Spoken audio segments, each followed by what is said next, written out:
మొట్టమొదటి ఉపదేశం మానవుడు ప్రయత్నశీలుడు కావాలి. పౌరుషం, దీని పేరు పౌరుష ప్రకరణం అన్నారు. ఇక్కడ ప్రయత్నించకుండా ఒట్టి కబుర్లు చెప్తూ కాలక్షేపం చెయ్యొద్దు. చాలామందికి అన్నీ తెలుసు, కానీ ఎందుకు సాధించలేరంటే ప్రయత్నం చేయరు. అందుకే సనాతన ధర్మం అనగా హిందూ ధర్మం ప్రయత్నతని చెప్తోంది. ఇక్కడ ప్రయత్నపరుడు కావాలి. అంటే సమ్యక్ ప్రయుక్తాత్ సర్వేణ పౌరుషాత్ సమవాప్యతే. సుకుడు కదా, వ్యాసుడు కదా వినేసేవగా. ఇప్పుడు నేను చెప్తుంది జాగ్రత్తగా విను. ఈ జగత్తులో సమ్యక్ ప్రయుక్తాత్ పౌరుషాత్, చక్కగా వినియోగించబడిన పౌరుషముతో, అంటే పురుష ప్రయత్నం అంటే అది కూడా సరిగ్గా ఉండాలి. పురుష ప్రయత్నం చేయమన్నారు కదా అని కూర్చున్న చోటే కాళ్ళు చేతులు తెగ ఆడించేస్తూ ఇంకా ఊరు రాలేదండి అంటే నువ్వు సరి అయిన ప్రయత్నం కాదు. ఇది కాళ్ళు చేతులు ఆడించడం ప్రయత్నం కాదు. అక్కడికి ఎలా వెళ్ళాలి అలా వెళ్ళాలి. కనుక సమ్యక్ ప్రయుక్తాత్ పౌరుషాత్, ఆ మాట ఎంత చక్కగా చెప్పాడండి. మనం అతి తెలివి వెళ్ళమని అర్థం చేసుకుని దానికి తగ్గట్టుగా మాటలు వేశాడు. ఎవరు? వశిష్ఠుల వారు. చక్కనైనటువంటి యథోచితమైనటువంటి పురుషకారంతో నువ్వు వాంఛిత వస్తువుని పొందగలవు సుమా అని చెప్తూ అసలు పౌరుషం అంటే ఏమిటో కూడా వివరిస్తున్నాడు. చూడండి. సాధూపదిష్ట మార్గేణ యన్మనోంగ విచేష్టితం తత్పౌరుషం తత్సఫలం అన్యదున్మత్త చేష్టితం. పౌరుషం అంటే ఏంటో చెప్తున్నాడు. సత్పురుషుల ఉపదేశాన్ని అనుసరించి, శాస్త్రాన్ననుసరించి నీ మనోవాక్కాయాలని ప్రవర్తింపజేయడమే పౌరుషము. కనుక ప్రయత్నం ఎలా ఉండాలి? సత్పురుషులు చెప్పినట్లుగా శాస్త్ర ప్రమాణంతో నువ్వు ప్రయత్నిస్తే, మనస్సుతో, శరీరంతో, మాటతో, త్రికరణాలతో గురువాక్యాన్ని అనుసరించి సాధన చెయ్యడమే పౌరుషం. ఇది పౌరుషం అనగా గురువాక్య శాస్త్రవాక్యములను అనుసరించి సాధన చెయ్యడమే పౌరుషము. ఇది పురుష ప్రయత్నం. అటువంటి పౌరుషానికి ఏదైనా దొరుకుతుంది సుమా. సృష్టిలో లౌకికమైనవైనా కూడా ప్రయత్నం వల్లనే వస్తాయి. ప్రయత్నం లేనిది ఏదీ రాదు. దానికి తగ్గ ప్రయత్నం దానికి. అలాగే ఏదైతే ఇంద్రియాలకు దొరకదో ఆ సత్యం తెలుసుకోవాలంటే ఆ సత్యాన్ని చెప్పే శాస్త్రాలు, ఆ శాస్త్రాన్ని బోధించే గురువుల మాటలను అనుసరించి ప్రయత్నం చేయాలి. కానీ గురువాక్యాన్ని అనుసరించి ప్రయత్నం చేసిన వాడే పౌరుషవంతుడు. అంటే గురువాక్యాలు ఇప్పటికి విన్నామో, విని చాలా బాగుందండి, బాగుంటే సరిపోలేదు, నువ్వు అనుసరించాలి. అది పౌరుషం అంటే అర్థం ఇది ఇక్కడ. అంతేకాదు పురుష ప్రయత్నంతో ఎన్నైనా సాధించవచ్చు. ఒక జీవుడు పురుష ప్రయత్నంతో ఇంద్రియ నిగ్రహం కలిగి తపస్సును ఆచరించి 100 యజ్ఞాలు చేసి ఇంద్రుడవుతాడు. మరొక జీవుడు బ్రహ్మదేవుడు అవుతాడు. మరొక జీవుడు మరొక దేవత అవుతాడు. దేవత్వాన్నే నువ్వు పౌరుషంతో పొందగలిగినప్పుడు సృష్టిలో ఏది పొందలేవు చెప్పు? పౌరుషం చాలా ముఖ్యం సుమా. మరి దైవం ఏమిటి? పౌరుషము దైవము అంతా దైవ ఘటనండి. అది చవటాయిలనే మాట ఆయన అన్నాడు. ఇక్కడ చూడండి, ఇక్కడ దైవం లేదు, ఉన్నది పౌరుషమే అన్నాడు. ఇక్కడ ఈ మాట వింటూ కొంచెం భయం కలుగుతుంది. దైవం లేదంటే ఇది నాస్తిక గ్రంథమా? దైవం అంటే మనం అనుకున్న డెఫినేషన్ కాదు. దైవం అంటే మన దృష్టిలో దేవుడు, భగవంతుడు, విష్ణువు, శివుడు ఈ అర్థం కాదండి. దైవం అంటే ఇదివరకు చేసిన కర్మల ఫలమునకు దైవమని పేరు. ఇది తెలుసుకోండి ఇక్కడ. కానీ ఇవాళ దుఃఖం ఎందుకు కలిగింది నీకు? నేను చేసుకున్నదండి అనవు. దైవం లేదా దురదృష్టం, అంతే కదా. అదృష్టం అన్నా, దైవమన్నా, భాగ్యమన్నా పర్యాయ పదాలు. దైవం, దిష్టం, భాగదేయం, అదృష్టం అని అమర కోసం చెప్తోంది ఇక్కడ. దైవము, దిష్టము, భాగదేయము, అదృష్టము అవన్నీ పర్యాయ పదాలు. వాడు భాగ్యం అలా ఉందండి అంటే దౌర్భాగ్యము, సౌభాగ్యం. సుఖం కలిగితే సౌభాగ్యం, దుఃఖం కలిగితే దౌర్భాగ్యం. దీనికి మరో 2 పేర్లు, అదృష్టం, దురదృష్టం. ఈ పేర్లే. దీనికే దైవం అని పేరు ఇక్కడ. అరే దైవ ఘటన అలా ఉంది అంటాను. దైవ ఘటన అంటే భగవంతుడు చేసేది అని కాదు, నీ కర్మ వల్ల నీకు వచ్చి పడ్డది. ఇది తెలుసుకోండి ఇక్కడ. అవునా లేదా? రేపు డాక్టర్ గారి దగ్గరికి వెళ్ళి చూపిస్తే ఫలానా నొప్పి వచ్చిందంటే నిన్నేదో తిన్నావు నువ్వు అంటాడు ఇక్కడ. అంతగా నొప్పి దేవుడిచ్చాడా? నువ్వు నిన్న తిన్న తిండి ఇచ్చింది. తెలుసుకో ఇక్కడ. కనుక కర్మ వల్లే, కానీ దైవం లేదన్నాడు. దైవం లేకపోతే జన్మ ఎలా వచ్చింది అంటే ఇది వరకటి కర్మ వల్లే వచ్చింది. కనుక నాయన పౌరుషం అనేది 2 విధాలు, ప్రాక్తనం, ఆద్యతనం. ఇది తెలుసుకో ఇక్కడ. మనిషి యొక్క ప్రయత్నము 2 విధాలు. ప్రాక్తనం చైహికం చేతి ద్వివిధం విద్ధి పౌరుషం. ఇప్పుడొచ్చిన సుఖదుఖాలు కూడా పురుష ప్రయత్నం వల్లే వచ్చాయి. అవునా లేదా? నువ్వు ప్రయత్నపూర్వకంగా చేసిన పాపఫలం దుఃఖం, నువ్వు ప్రయత్నపూర్వకంగా చేసిన పుణ్యఫలం సుఖం. ఇది ఎవరు చేశారు? ఇది తెలిస్తే దేవుడి మీద నిందమానేస్తామండి. ఇలాంటి సూటబుల్ లాజికల్ ఆన్సర్ ఇవ్వగలిగిన సత్తా సనాతన ధర్మానికి మాత్రమే ఉంది. తెలుస్తుంది. అందుకని భగవంతుడు సృష్టి చేసను 7 రోజుల్లో చేసి భూమి మీద పడవేసను అని కాకుండా వాడి కర్మలను అనుసరించి సుఖదుఖాలు ఇస్తున్నాడు. అది మధ్యలో ఆ క్లాజ్ లేకపోతే ఒకడికి సుఖం ఒకడు దుఃఖం ఇచ్చారంటే ఆ దేవుడు దుర్మార్గుడు అయి ఉంటాడండి, పరమపక్షపాత అయి ఉంటాడు. ఒకరికి అందమైన బాడీ, ఒకరికి నీచమైన బాడీ, ఇవన్నీ ఇచ్చాడు. కానీ సనాతన ధర్మం చెప్తుంది కర్మల కొద్దే అన్నీ వస్తాయని ఇక్కడ. అందుకే పౌరుషం 2 విధాలు, ప్రాక్తనం, ఆద్యతనం. ప్రాక్తనం అయిపోయింది కనుక ప్రస్తుతం నీ చేతిలో లేదు. నీ చేతిలో లేని దాని గురించి నువ్వు ఆలోచించుకో. నీ చేతిలో ప్రస్తుతం ఉన్న ఆద్యతన పౌరుషం ఏదుందో అది ఇందాక చెప్పిన శాస్త్రోద్దిష్టమైన గురూపదిష్టమైన పౌరుషం ఇప్పుడు చూపించావనుకో, ఆ పాత పౌరుషం వల్ల నువ్వు అనుభవిస్తున్న దాన్ని కూడా నువ్వు కొట్టగలవు. అది తెలుసుకో అన్నాడు ఇక్కడ. దైవం అంటే వేరే ఏమిటో కాదు, ప్రాక్తన కర్మ ఫలమే, అంటే ప్రాక్తన పౌరుష ఫలమే గనక. ప్రాక్తన పౌరుషం అయిపోయింది గనక, ఆద్యతన పౌరుషం నీ చేతిలో ఉంది గనక భగవంతుడి జన్మ నీకెందుకు ఇచ్చాడంటే ఇచ్చిన శరీరంతో నువ్వు చేసిన ప్రయత్నంతో ఆ ప్రాక్తన రూపమైనటువంటి ప్రారబ్ధ ఫలాలు నువ్వు ఎదుర్కో. అది చెప్పాడు ఇక్కడ. కనుకనే ఈ జన్మింతేనండి అని మాట్లాడకు, సాధన చెయ్యు. అయితే పౌరుషానికి ప్రాధాన్యం లేకపోతే ఉపదేశాలు ఎందుకు, సాధనలు ఎందుకు, స్నానాలు ఎందుకు, దానాలు ఎందుకు, జపాలు ఎందుకు? అందుకే ఎవడు ప్రయత్నవంతుడో యత్నవద్భి దృఢాభ్యాసై ప్రజోత్సాహ సమన్వితై మేరవోపి నిగీర్యంతే కైవ ప్రాక్పౌరుషే కథ. నాయన ఎవడు నిరంతర ప్రయత్నశీలుడో, ఎవడు దృఢమైన అభ్యాసం చేస్తాడో, చూడండి ప్రయత్నంతో ప్రాక్టీస్ ప్రాక్టీస్ ప్రాక్టీస్ నిరంతరమైన అభ్యాసం చేస్తాడో, ఎవడు ఉత్సాహవంతుడంటే కార్యం సాధించే వరకు అది సాధించాలనేటువంటి ఒకానొక ప్రోద్బలమైన శక్తి పేరు ఉత్సాహం. ఆ ఉత్సాహం ఉండాలి, దృఢమైన అభ్యాసం ఉండాలి, ప్రయత్నశీలుడు అవ్వాలి. ఈ 3 లక్షణాలు ఉంటే మేరు పర్వతాన్ని కూడా పిండి చేయవచ్చు కదా. అటువంటప్పుడు అదృష్టము దురదృష్టము ఈ కబుర్లు ఏమిటయ్యా నీకు? దీన్ని బట్టి చతికిలబడి కూర్చోకు, ప్రయత్నశీలుడివే, లే, పని చేయి, సాధించు అని చెప్తున్నాడంటే హిందూ ధర్మం చైతన్యాన్ని ఎంత ప్రోత్సహిస్తుందో పరిశీలించండి ఇక్కడ. దృఢత్వాన్ని అంతా మాయ, అంతా మిథ్య, పురాజన్మ సుకృతం, ఇలా పిచ్చ మాట్లాడకు.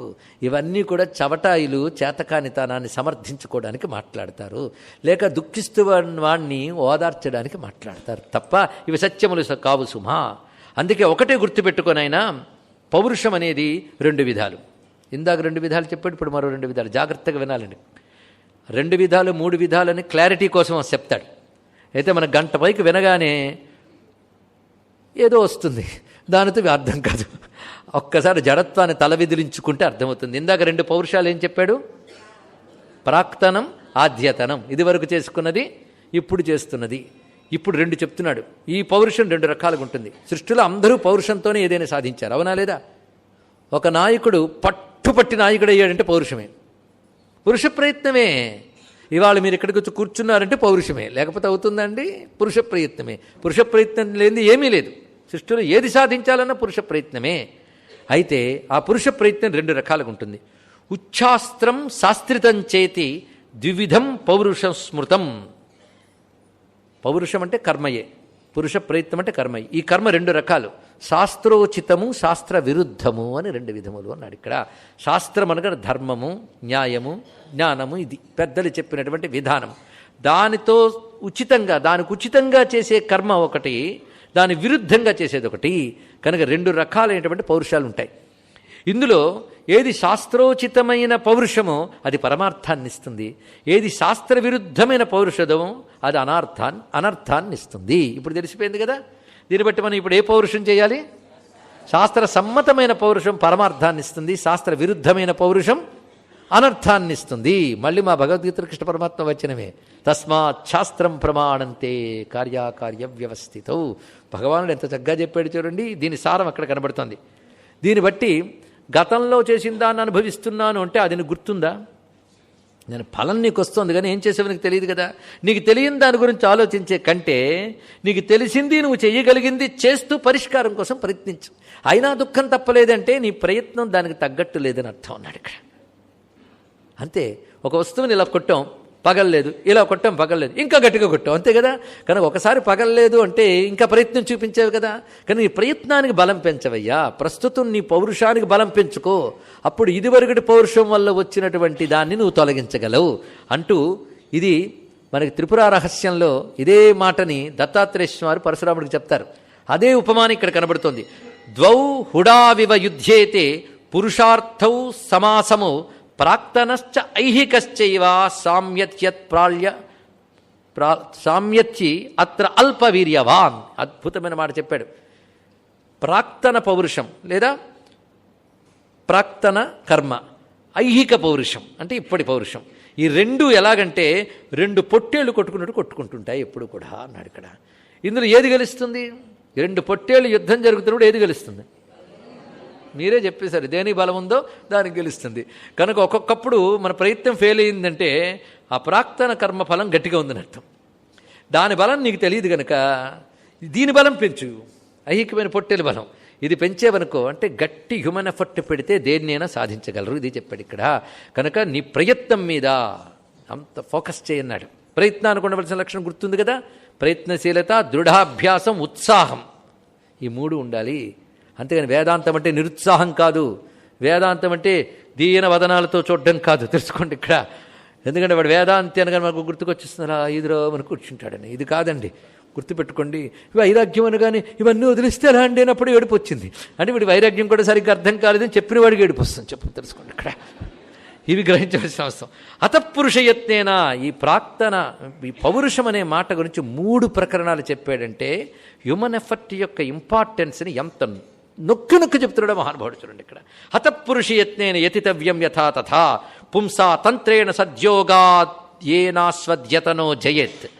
కనుక మనుష్యుడు శాస్త్రవిధిని అనుసరించి పూర్వకర్మల్ని బలహీనపరచగలే సత్కర్మలని ఈ జన్మలోనే చెయ్యాలి. ఇది చాలా ముఖ్యమైన అంశం ఇక్కడ.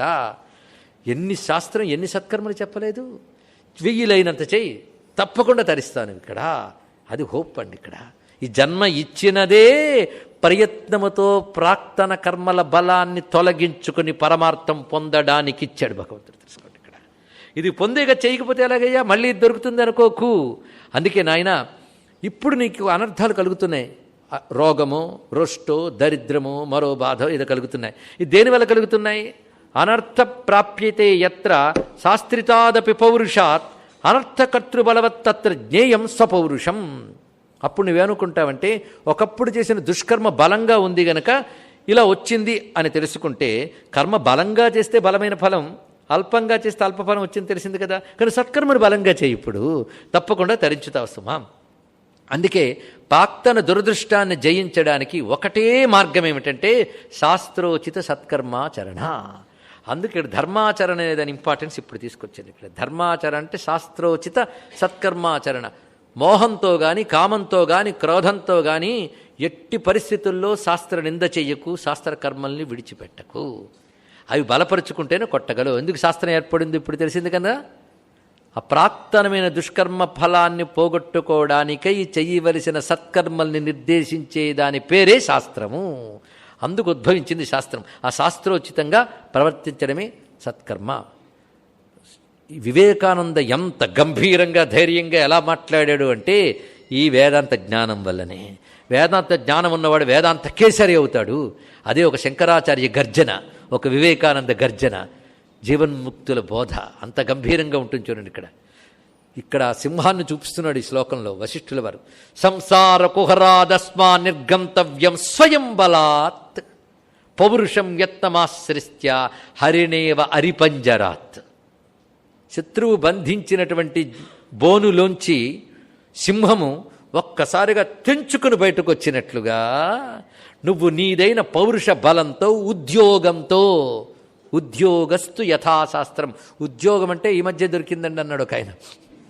ఉద్యోగం అంటే జాబ్ కాదండి, ఉద్యోగం అంటే ప్రయత్నం, ప్రయత్నం, ప్రయత్నం. ఉద్యోగముతో నీ సాధన బలంతో ఈ ప్రాక్తన కర్మ అనేటువంటి పంజరాన్ని ఛేదించుకుని సింహంలా బయటికి రావయ్యా అన్నాడు ఇక్కడ. వాడు పురుష సింహం, సింహంలా బయటికి రా. అంతేకాదు, అది కావాలంటే ఒక్కడ గుర్తుపెట్టుకో. నీ యొక్క పౌరుషం పెరగాలి అంటే ప్రత్యహం ప్రత్యవేక్షేత దేహం నశ్వరమాత్మన సంచజేత్ పశుభిస్తుల్యం శ్రయేత్ సత్పురుషోచితం. శరీరం అస్థిరమనే భావం నిత్యం జ్ఞాపకం పెట్టుకో. ఇది చాలా అవసరం. స్మర నిత్యం అనిత్యతాం అంటాడు మరొక చోట. అనిత్యాన్ని నిత్యం గుర్తుపెట్టుకున్నాడు. అంటే శరీరం అనిత్యం, ఇది స్థిరంగా ఉండదు. కనుక వచ్చే ఏడాది నేను దీక్ష పడతానండి. అబ్బో ఎంత ధైర్యమో! ఆ లోపల నీ దీక్ష పట్టాలనే సంకల్పాన్ని మింగేసే మోహాలు చాలా వస్తాయి. తెలుసుకో, ఇక్కడ ఎంత ధీమా అండి. ఇక్కడ నిత్యం అనిత్యాన్ని గుర్తుపెట్టుకుంటే వెంటనే జాగ్రత్త పడతావు. ఈ ఇచ్చిన అవకాశంలో ప్రతి క్షణం సార్థకం చేసుకోవాలి, సామాన్యం కాదు. ఎందుకంటే ఏళ్ల తరబడి విచారణ చేసినా పొందని దాన్ని పొందాలంటే మనకి ఎన్ని ఏళ్ళు మిగిలాయి? సరిపోతుందా? ఇదిగో ఆవలింతలతోనే సగం ఏళ్ళు అయిపోయాయి కర్మ. ఇంకా ఈ జడత్వాన్ని విదిలించుకుని పట్టుకోవడానికి ఎన్ని ఏళ్ళు ఉన్నాయండి? సరిపోతాయా? తలచుకుంటే భయం వేస్తుంది తరించాలనుకున్న వాడికి. మిగిలిన వాడికి భయమే లేదు, బాధే లేదు. ఇలా వెళ్ళిపోయిందండి, గుమ్మాలకు పసుపులు కుంకాలు పెట్టుకుంటూ తరిచిపోతున్నామని. వీటిని నిందించాను అనుకోవద్దండి దయచేసి. కూడా దుష్ప్రచారం కాదు, ఇవి అవసరమే, కానీ ఇవే పరమార్థం కాదు. దీనితో ముక్తి పొందిపోతాం గ్యారంటీ అనుకోవద్దు, అది చెప్పడం ఇక్కడ. అందుకే శుభేన పౌరుషేణ శుభమాసాధ్యతే ఫలం. నాయన ఒక్కటే గుర్తుపెట్టుకో, శుభకర్మకి శుభఫలం, అశుభకర్మకి అశుభఫలం, అంతే. ఇక్కడ ఆ రెండు నువ్వు చేసుకున్నవే, ఇచ్చేవాడు ఎవడు లేడు. అందుకే ఎవడైతే అదృష్టమే నాకు ఈ పని చేస్తోంది అనుకుంటాడో వాడి మొహం చూడ్డానికి లక్ష్మి ఇచ్చగించదు అన్నాడు ఇక్కడ. లక్ష్మి వాడి మొహం చూడదుట. అంటే అంతా అదృష్టం వల్లే జరుగుతుందని ఎవడైతే కూర్చుంటాడో వాడి వైపు లక్ష్మి చూడదుట. మరి ఎవరి మొహం చూస్తుంటే ఉద్యోగినం పురుష సింహం ఉపైతి లక్ష్మీ. ఎవడు ప్రయత్నశీలుడో వాడి వైపు లక్ష్మీదేవి చూసి భలే భలే అంటుందిట. వాడికి లక్ష్మీ కటాక్షం వస్తుంది. కానీ లక్ష్మీ కటాక్షం ఎవరికి వస్తుంది? ప్రయత్నశీలుడికి వస్తుంది. సోమరి దేనికి పనికిరాడు, అది చెప్పడం దీని యొక్క సారాంశం. సోమరితనం పనికిరాదండి. చతికిలబడి కూర్చోవడం వేదాంతం కాదు. ఒక ఆయన అన్నాడు, ఇంత విన్నాక అన్నీ వ్యర్థమంతా వచ్చింది కదండి, అందుకే అన్నీ మానేశాను అన్నాడు. దాన్ని బద్ధకం అంటారు కానీ వేదాంతం అంటారండి బాబు ఇక్కడ. తస్మాత్ పురుషయత్నేన వివేకం పూర్వమాశ్రయేత్ ఆత్మజ్ఞాన మహార్థాన్ని శాస్త్రాన్ని ప్రవిచారయేత్. అందుకే వివేకముతో పౌరుషముతో జ్ఞానుల్ని ఆశ్రయించి వారి ద్వారా శాస్త్రాల్ని అభ్యసించి దాన్ని అనుష్ఠించే ప్రయత్నం చేయాలి. ఇంతేనండి మొత్తం ఆధ్యాత్మిక సాధన ఒక్క మాటలో చెప్పేశాడు ఇక్కడ. కానీ వివేక వైరాగ్యాలు కలిగేయని చతికిలు పడకుండా పురుష ప్రయత్నముతో గురువుల ద్వారా శాస్త్రజ్ఞానాన్ని గ్రహించి దాన్ని ఆచరించే ప్రయత్నం చేయడమే ఉత్తమ పౌరుషం. ఒక్కడు గుర్తుపెట్టుకో, ఈ సోమరితనమే లేకపోయి ఉంటే అందరూ మహాత్ములు అయ్యేవారయ్యా. ఈ లోకంలో దరిద్రులు, దాని తర్వాత మూర్ఖులు నిండిపోవడానికి కారణం సోమరితనం ఒక్కటే. దీన్ని బట్టి తెలుసుకోండి ఇక్కడ. సోమరితనం వల్ల ఇలాగా మూర్ఖులతో నిండిపోయింది భూమి, దరిద్రులతో నిండిపోయింది. ఎవడు సోమరితనాన్ని విడిచిపెడతాడో వాడు మాత్రమే ధనికుడు కాగలడు, పండితుడు కాగలడు. ఏదైనా సోమరి కాని వాడికే లభిస్తుంది.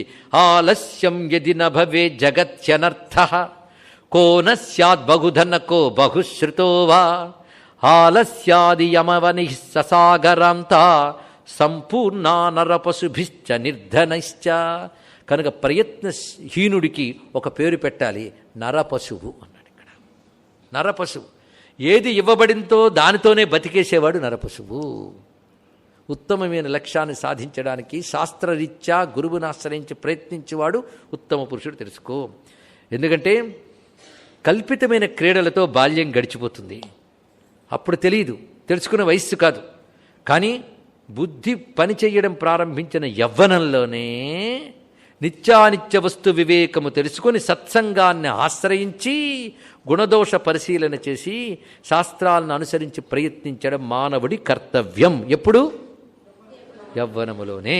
బాల్యే గతే విరత కల్పిత కేళిలోలే దోర్దండ మండిత వయ ప్రభృతి ప్రయత్నాత్ సత్సంగమై పద పదార్థ విశుద్ధ బుద్ధి కుర్యాన్నరః స్వగణ దోష విచారణాని అంటూ ఉంటే అడిగడిన నాయనా, అంటే దైవం అనేది లేదా అన్నట్టు రాముడు. దైవం అనేది లేదా అని. రామా, నేనేం చెప్తున్నాను? దైవం కూడా నీ కర్మఫలమే గనక ఉన్నది కర్మయే. దైవం అని పేరు పెట్టావు నువ్వు ప్రాక్తన కర్మకి, అది కూడా కర్మయే. గుర్తుపెట్టుకో, దైవం అనేది వేరే ఏదీ లేదు. నీ కర్మ ఫలాన్ని అనుభవించేటప్పుడు పూర్వకర్మ తెలియలేదు గనక దైవం అని పేరు పెట్టావు, కానీ అది నీ కర్మయే, అది తెలుసుకో. అందుకే శాస్త్రాలోచన, గురూపదేశం, నిజ ప్రయత్నం, ఈ మూడు అవసరము. శాస్త్రాన్ని విచారించడం, గురువుని ఆశ్రయించడం నిజ ప్రయత్నం. ఈ మూడింటి వల్లను నువ్వు తరించవచ్చు. ఒకటి తెలిసింది కదా, అశుభాల వల్ల దుఃఖం వచ్చిందని శుభాలు చేయి, శుభ సంకల్పాలు చేయి, శుభకర్మలు ఆచరించు, దీని బలం పెంచు. కనుక మానవుడు ప్రతిక్షణం శుభకర్మల బలం పెంచుకునే ప్రయత్నం చేయాలి. శుభకర్మలనగా శాస్త్రోద్దిష్టమైన స్వధర్మమే. ప్రయత్నం లేకుండా ఏమొస్తుంది చెప్పు? మనుషుడు ఒక చోటు నుంచి ఒక చోటుకు వెళ్ళాడంటే దైవం వల్ల. చేత్తో వస్తువు పట్టుకున్నావు, ఏం దైవమే పట్టుకుంటాడులే అంటావా? అవునా లేదా? అంతా దైవం సమకూర్చుతాడు అన్నవాడు ఎలా ఉండాలో తెలుసా? నేను అగ్నిలో దూకుతాను, దైవమే రక్షిస్తాడు అనుకుంటే ఉండప్పుడు. అంతేకాదు నేను అలాగే ఉంటాను కానీ టైంకి భోజనం పెట్టకపోతే మాత్రం కుదరదే. ఆ దైవమే నీకు భోజనం పెడతాడా? దైవమే తినిపిస్తాడా? నీ ప్రయత్నం లేదా? కనుక ప్రయత్నానికే ప్రాధాన్యం ఇవ్వాలి తప్ప దైవమని పక్కకి తిప్పకు. ఇది గట్టిగా చెప్తున్నాడు ఇక్కడ. దీన్ని బట్టి దైవ నింద చేసాడు అనుకోవద్దు. దైవం అనే దానికి డెఫినేషన్ తెలిస్తే ఈశ్వరు నింద ఇందులో చేయలేదు. ఈశ్వరుడు కేవలం కర్మఫల ప్రదాత, అది గ్రహించవలసినది. అందుకే అసలు ఏమిటయ్యా దైన్యం ఎందుకు మానవుడికి? నా వల్ల అవుతుందా? నేను చెయ్యగలనా? ఈ జన్మకింతే. సిగ్గులేదు అలా చెప్పడానికి. నీ స్వరూపం ఏమిటి? నువ్వు సామాన్యుడివి కావు. నువ్వు ప్రాజ్ఞుడివైన చైతన్య స్వరూపుడు. నువ్వు జడమైన దేహానివి కావు. నువ్వు చిన్మాత్ర రూపుడివి. అఖండ శక్తిమంతమే సర్వవ్యాపకం నీ యొక్క స్వరూపం. ఎందుకు అలా భయపడతావు? అదండి ఉపనిషత్ భాష. నువ్వెవడం అనుకుంటున్నావు? నేను దేనికి పనికిరానివన్నీ, దేని బట్టి ఏర్పడింది? శరీరాదులు బట్టి. అది నువ్వు కావు. నువ్వు చిద్రూపుడువు. ఇది చెప్తే ఎంత ధైర్యంగా ఉండాలని. కుతోభీహి, భయమే ఉండదు వాడికి. నభిభేతి కుతశ్చన, వాడు దేనికి భయపడ్డు. ఈ మాట చెప్తాడు స్వామి వివేకానంద. ఎందుకయ్యా భయపడతారు? మేము పాపులకు బిడ్డలను కాపాట్టుకు ఎవడో రావాలను. మూర్ఖుడా, నువ్వు పాపివి కావు, పాపుల బిడ్డవు కావు. Each soul is potentially divine అన్నాడు మహానుభావుడు ఇక్కడ. ఒక్కొక్కటి అఖండ చైతన్య స్వరూపం. నువ్వెవడివి? అఖండ చైతన్య స్వరూపుడివి. ఎవడైతే సమస్త బ్రహ్మాండములు యందు వ్యాపించి బ్రహ్మాండాలను ఇష్టానుసారం నడపగలడో, ఎవడు బ్రహ్మాండాలకు అతీతుడో వాడు నీలో ఉన్నాడు. వాడు నువ్వై ఉన్నావు. దేనికి భయం నీకు? ఆ ఎరుక్కల వాడు దేనికి భయపడ్డు. ఆ భయం వదిలిపెడితే ఏదైనా సాధించగలవు. ఆ సాధించగలవు నువ్వు. ఏంటి? కనుక నీ స్వస్వరూపం గురించి ఆలోచిస్తే నీకే ధైర్యం వస్తుంది. నీది కాని దాన్ని నువ్వు ఆలోచించడం వల్ల భయం కలుగుతున్నావు. అందుకే ప్రాజ్ఞశ్చేతన మాత్రస్త్వం నదేహస్త్వం జడాత్మక అన్యేన చేతసా తత్తే చేత్యత్వం క్వేన విద్యతే. అటువంటి నువ్వు ఇంకోడు లొంగుండవలసిన అవసరం ఏమిదయ్యా? సృష్టి అంతా ఎవడు లొంగ తీసుకుంటున్నాడో ఆ బ్రహ్మము నీలో ఆత్మయ్య ఉన్నప్పుడు నువ్వు ఇంకొకడికి లొంగవలసిన అవసరం ఏముంది? అందుకే మహాత్ములు దేనికి లొంగరు. అందుకే అడిగాడు, ఏమిట్రా ఇంతింతున్నా నీకు ఇంత ధైర్యం ఎక్కడిది? నా ముందు దేవతలు కూడా గడగడలాడిపోతారు. ఎందుకంటే వాడికి ఇంద్రుణ్ణి నేను వీడి చేతి ఓడింపబడ్డాను అనేది ఆత్మభావం వాడుకుంది. నువ్వు ఎంతున్నావు, ఎంత ధైర్యంగా నిలబడ్డావు. అలాగని పొగరుగా నిలబడలేదు, ధైర్యంగా నిలబడ్డాడు.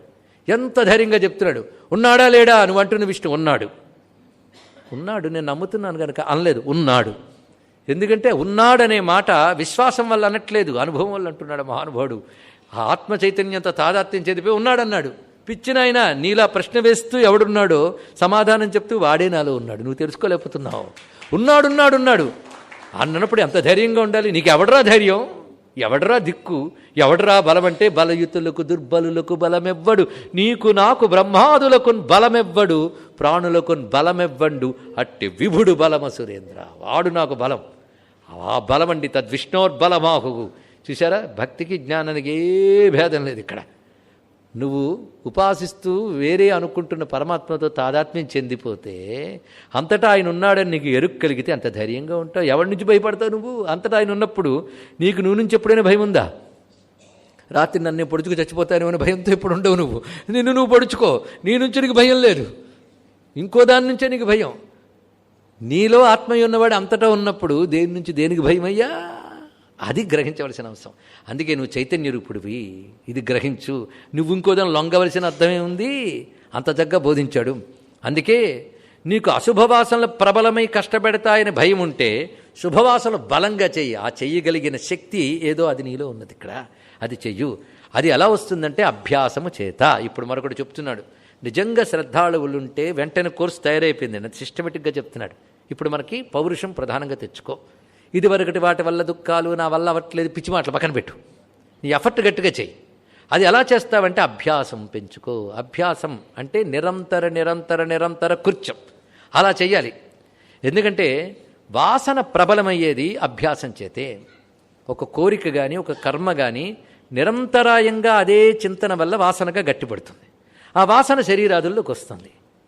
అందుకు నువ్వేం చేయాలంటే ప్రాగభ్యాసవసాద్యాత యదాతే వాసనోదయం తదభ్యాసస్య సాఫల్యం విద్ధిత్వమరిమర్దన. అభ్యాసవశం చేతే వాసనలు ప్రబలమవుతుంటాయి గనక ఆ ప్రబలమైన వాసనల వల్లనే సుఖదుఖాలు జన్మలు వస్తున్నాయి గనక నువ్వు శుభమైన ఆచరణలను అభ్యాసం చేసుకో. ఇంతకు చెప్పిన సత్కర్మలని సదాలోచనల్ని నువ్వు అభ్యాసం చేయి. అప్పుడు అభివృద్ధి చెందుతాయి. అభివృద్ధి చెందితే ఉత్కృష్టమే కదా. ఈ విషయం లోకంలో చిన్నపిల్లలకు కూడా తెలుసయ్యా. ఏది ఎక్కువ చేస్తావో అదే దొరుకుతుంది అని ఇక్కడ. అందుకు సదభ్యాసం నువ్వు చేసేవనుకో గురుశాస్త్ర ప్రమాణిస్తున్నీతం తావదాచరా. ఇందాక చెప్పిన పౌరుషాన్ని నిరంతర అభ్యాసముగా నువ్వు చెయ్యగలిగితే అది తప్పకుండా బలమై అది సద్వాసనాశోభితం. సద్వాసనలు వస్తాయి. మీరు దుర్గంధం రాగానే ముందు మన సద్గంధం పెడతాం, అక్కడ ఏ గంధం లేని స్థితికి వెళ్తాం. అందుకే ఆ దుర్వాసనలు వదిలించుకోవడం కోసం శుభకరమైనటువంటి వాసనలు నువ్వు అభివృద్ధి చేయగలిగితే అవి క్రమంగా అన్ని వాసనలను తొలగించగలిగే ఉత్కృష్ట స్థితికి తీసుకెళ్తుంది. అందుకే మానవుడైన వాడు నిరంతరం పౌరుషాన్ని ఆశ్రయించి అభ్యాసాన్ని పెంచుకోవాలి. దీన్ని మన భగవానుడు చెప్పాడు. మనసు నిలవదండి పోతుంది అంటే నిలవకపోవడం దాని లక్షణం అన్నాడు ఒకటి. అలాగే నిలవదు అని పెర్మనెంట్ స్టేట్మెంట్ ఇవ్వకు. అసంశయం మహాబాహో మనో దుర్నిగ్రహంచలం అభ్యాసేన తు కౌంతేయ వైరాగ్యేణ చ గృహ్యతే. అక్కడ చెప్పాడు మహానుభావుడు.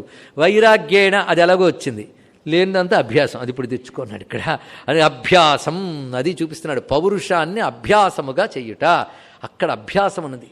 కర్మయోగం, జ్ఞానయోగం, ధ్యానయోగం అని బోల్డ్ కబుర్లు చెప్తాం, కానీ మా కృష్ణుడు ఒక్క యోగం చెప్పాడు, మీరు జాగ్రత్తగా పట్టుకుంటే. అభ్యాసయోగయుక్తేన చేతసా నా అన్యగామిన పరమం పురుషం దివ్యం యాతి పార్థాను చింతయన్. అభ్యాస యోగం, నిరంతరం ప్రాక్టీస్.